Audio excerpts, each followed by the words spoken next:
नमस्कार, जय हिंद, वंदे मातरम। आप सभी का गुड मॉर्निंग भारत की इस एजुकेशनल यूट्यूब चैनल पर तहे दिल से स्वागत है। फ्रेंड्स लेकर के आ गए हैं साइंस से संबंधित मोस्ट इंपॉर्टेंट 25 प्रश्न। ये जो प्रश्न है फ्रेंड्स, आपके railway exam group D exam के लिए वेरी वेरी मोस्ट इंपॉर्टेंट रहने वाला है। तो वीडियो बिल्कुल अंत तक देखना है और यदि वीडियो अच्छा लगे, वीडियो समझ में आए तो वीडियो को लाइक शेयर कर देना है। चलिए फ्रेंड्स, पहला प्रश्न हमारा लेते हैं। सबसे कम तरंग दैर्ध्य वाला प्रकाश होता है। सबसे कम तरंग दैर्ध्य वाला प्रकाश कौन होता है फ्रेंड्स? तो बैगनी रंग का क्या है, तरंग दैर्ध्य सबसे कम होता है।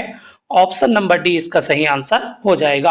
अगर आपसे पूछ लेता है कि सबसे अधिक तरंग दैर्ध्य वाला प्रकाश कौन है, तो वो हमारा लाल रंग होता है फ्रेंड्स। ठीक है, फिलहाल इस प्रश्न का आंसर क्या है? ऑप्शन नंबर डी बैगनी हो जाएगा। अगला प्रश्न पढ़ते हैं। सर्वाधिक विद्युत चालकता वाला तत्व है। सर्वाधिक विद्युत चालकता वाला तत्व कौन सा है फ्रेंड्स? तो चांदी क्या है सर्वाधिक विद्युत चालकता वाला तत्व है। ऑप्शन नंबर ए इसका सही आंसर हो जाएगा। ट्रांसफार्मर क्या है? ट्रांसफार्मर क्या है फ्रेंड्स? तो एसी वोल्टेज को बढ़ाने घटाने का कार्य करता है। ऑप्शन नंबर बी क्या हो जाएगा? इसका सही आंसर हो जाएगा। अति चालकता का लक्षण है। अति चालकता का क्या लक्षण होता है फ्रेंड्स? तो अति चालकता में उच्च पारगम्यता होता है। ऑप्शन नंबर ए इसका सही उत्तर हो जाएगा। कंप्यूटर आंकड़ों में अशुद्धि को कहते हैं। कंप्यूटर आंकड़ों में अशुद्धि को क्या कहा जाता है फ्रेंड्स? तो बग कहा जाता है कंप्यूटर अशुद्धि को।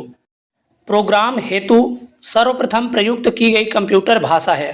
प्रोग्राम हेतु सर्वप्रथम कंप्यूटर में प्रयोग किया गया भाषा कौन सा है फ्रेंड्स? तो फोरट्रॉन क्या हो जाएगा? इसका उत्तर हो जाएगा।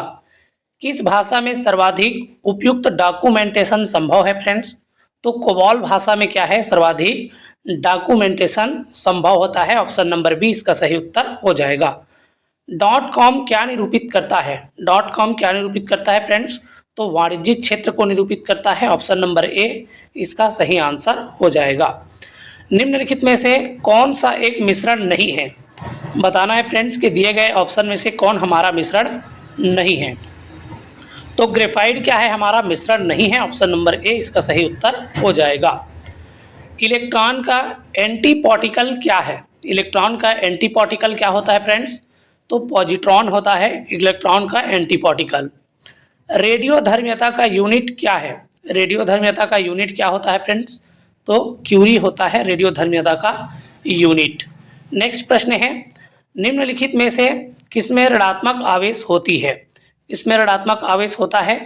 तो बीटा कण में क्या है? बीटा किरण में ऋणात्मक आवेश होता है फ्रेंड्स। ऑप्शन नंबर बी क्या हो जाएगा? इसका सही आंसर हो जाएगा। काली मिर्च का पौधा क्या है फ्रेंड्स? तो काली मिर्च का जो पौधा है वो बेल होता है, लता होता है। ऑप्शन नंबर सी इसका सही आंसर हो जाएगा। पादप ऊपर चढ़ते हैं। पादप किसके द्वारा ऊपर चढ़ता है फ्रेंड्स? तो प्रतान के द्वारा क्या है पादप है वो ऊपर चढ़ता है। नेक्स्ट प्रश्न है। फूलों के अध्ययन को कहते हैं।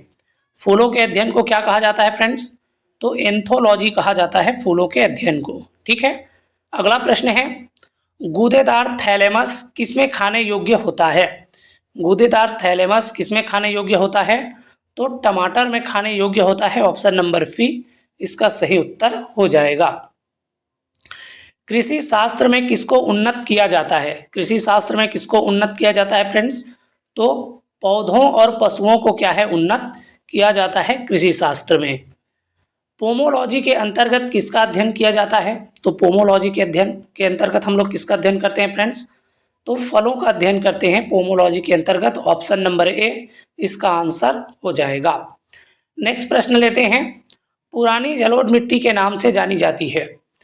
पुरानी जलोढ़ मिट्टी के नाम से किस मिट्टी को जानी जाती है फ्रेंड्स? तो बांगर मिट्टी को क्या है पुरानी जलोढ़ मिट्टी के नाम से जानी जाती है। मूंगफली की खेती के लिए कौन सी मिट्टी उपयुक्त है? मूंगफली की खेती के लिए कौन सी मिट्टी उपयुक्त है फ्रेंड्स? तो काली मिट्टी क्या है मूंगफली की खेती के लिए उपयुक्त होता है। ऑप्शन नंबर ए इसका सही आंसर हो जाएगा। दूध में वसा की मात्रा के अनुकूलन की प्रक्रिया को कहा जाता है। दूध में वसा की मात्रा के अनुकूलन की प्रक्रिया है उसको क्या कहा जाता है फ्रेंड्स? तो स्टैंडर्डिजेशन कहा जाता है। ठीक है, ऑप्शन नंबर डी क्या हो जाएगा? इसका सही आंसर हो जाएगा। भारत में श्वेत क्रांति मूलतः किस राज्य में शुरू हुई थी फ्रेंड्स? तो गुजरात राज्य से क्या है, श्वेत क्रांति की शुरुआत हुई थी। गुजरात क्या हो जाएगा, इसका सही आंसर हो जाएगा। अगला प्रश्न लेते हैं, इनमें से किसे मिल्कमैन ऑफ इंडिया कहा जाता है। तो मिल्कमैन ऑफ इंडिया किसको कहा जाता है फ्रेंड्स, तो वर्गीस कुरियन को क्या है, मिल्कमैन ऑफ इंडिया के नाम से जाना जाता है। ऑप्शन नंबर ए इसका उत्तर हो जाएगा।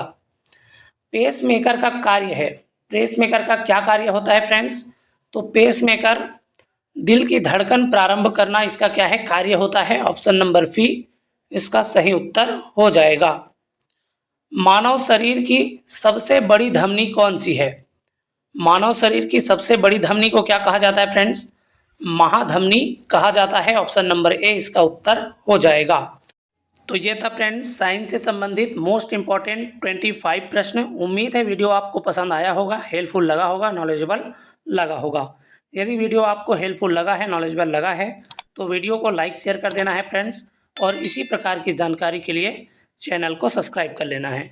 चलिए फिर मिलेंगे ऐसी वीडियो के साथ, तब तक के लिए स्वस्थ रहिए, मस्त रहिए, एकदम शानदार तरीके से, एकदम ज़बरदस्त तरीके से पढ़ते रहिए। नमस्कार, जय हिंद, वंदे मातरम।